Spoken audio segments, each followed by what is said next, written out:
Marcos, eu não aguento mais trabalhar com obras públicas. Isso foi o que eu escutei de uma empresa de confecção que é especializada em fazer toda a parte de uniformes para alunos, funcionalismo público e toda essa galera. O faturamento dessa empresa versus o endividamento, muito assim, ó, muito no limite do limite aceitável para poder continuar com a operação. Eu estou falando de uma empresa que tem um passivo de aproximadamente 20 milhões e que tem um faturamento de 3 milhões. Olha só que loucura. Desse passivo de 20 milhões, essa empresa de confecção, que é uma empresa familiar, exclusivamente falando, possui uma parcela com bancos da ordem de 700 mil reais. Isso porque dos 20 milhões que ele possui de dívida, 18 milhões está ligado a bancos.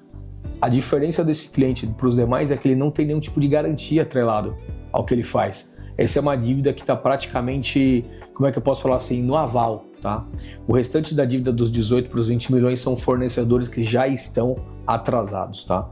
Esse caso é um caso que me chamou bastante atenção porque, no que diz respeito ao movimento que está sendo realizado pelo empresário de mudar de um setor para um setor público, para um setor privado, é um movimento muito difícil, porque você acaba ficando acostumado a ter aquele tipo de atitude e tratamento. Quando você muda o jogo, fica muito complicado para você mudar o perfil do cliente. E mais do que isso, o que desmotivou muito esse empresário a sair do setor público, adivinha o que foi, gente? Atraso nos pagamentos. Então você imagina você com uma empresa de confecção, que você tem um prazo médio de comprar o tecido, industrializar, cortar, vender e receber de quase 6 meses. Imagina o tamanho do fluxo de caixa que você necessita e no momento que você mais precisa do recurso, passados 6 meses, o acesso ao crédito não aparece porque quem deveria depositar não depositou.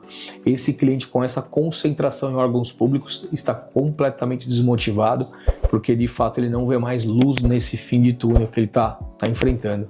Qual que é o ponto sensível dessa confecção? Ele me comentou que no passado chegou a ter margens de 20%. E o ano passado inteiro ele não teve margem sequer positiva, tá? Tá trabalhando com EBITDA negativo em razão do quê? Atrasos nos pagamentos, descompensou todo o fluxo, ele já não sabe mais para onde ir. Para você que é empresário, você que está atuando, você que está aí lutando, tenha muito em vista. Quando você fala de margem de lucro, qual que é a margem de lucro verdadeira do seu negócio? Porque às vezes você tem uma pseudo margem de lucro. Você acredita que tem 10, 15% de margem, mas quando você põe na ponta do lápis, de fato, no dia que você tem que ter o recebimento não acontece, prorrogou 30, 60 dias, o teu fluxo de caixa foi todo embora. Então não adianta nesse momento você fazer uma análise por fluxo de caixa, por DRE, mas tem que fazer sim por fluxo de caixa. E às vezes no fluxo de caixa a tua margem dá negativa. Então fica essa dica para que você jamais perca de fato as mãos e o controle do seu negócio. Coloca toda a sua força para analisar e ter dados. Toda empresa tem que saber da situação que ela está hoje, o porquê que ela chegou aqui. O que me trouxe até esse momento? O que de fato aconteceu para que essa dificuldade esteja acontecendo? Então, quando você faz isso, quando você pensa nisso, de fato você tem como identificar o problema e corrigir a rota. Esse empresário quer mudar o ramo, mas até que isso aconteça pode demorar 6 meses, até 1 ano. Então, esse time ficou comprometido.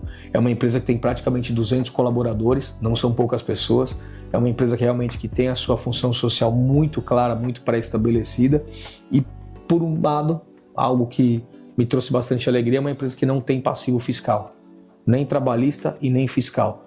É um cara que sempre se preocupou por trabalhar no setor público com os impostos e com seus colaboradores.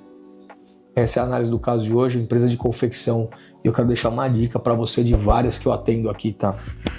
Todas as empresas de confecção, sem exceção, todas, têm um problema muito grande no caixa em razão do time de produção e recebimento. Se você é um empresário que depende 100% de antecipação desse faturamento, muito que provavelmente se o teu lucro é de 10 a 15% no final, quando você realiza essa antecipação, teu lucro vai todo embora. Então analisa se é um segmento que dá para trabalhar sem caixa.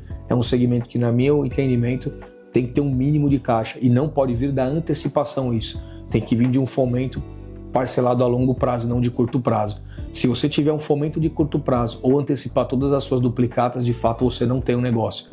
Você, na verdade, é escravo do seu negócio. Se você gostou desse conteúdo, inscreva-se no nosso canal, ative o sininho das notificações, compartilha com seus amigos. O nosso intuito aqui é realmente trazer clareza para todos vocês que estão assistindo, conhecimento e o que de fato acontece na vida real de um cara que sabe reestruturar negócio É exatamente isso que vocês estão assistindo agora, esses são os casos reais. Seja bem-vindo ao nosso canal.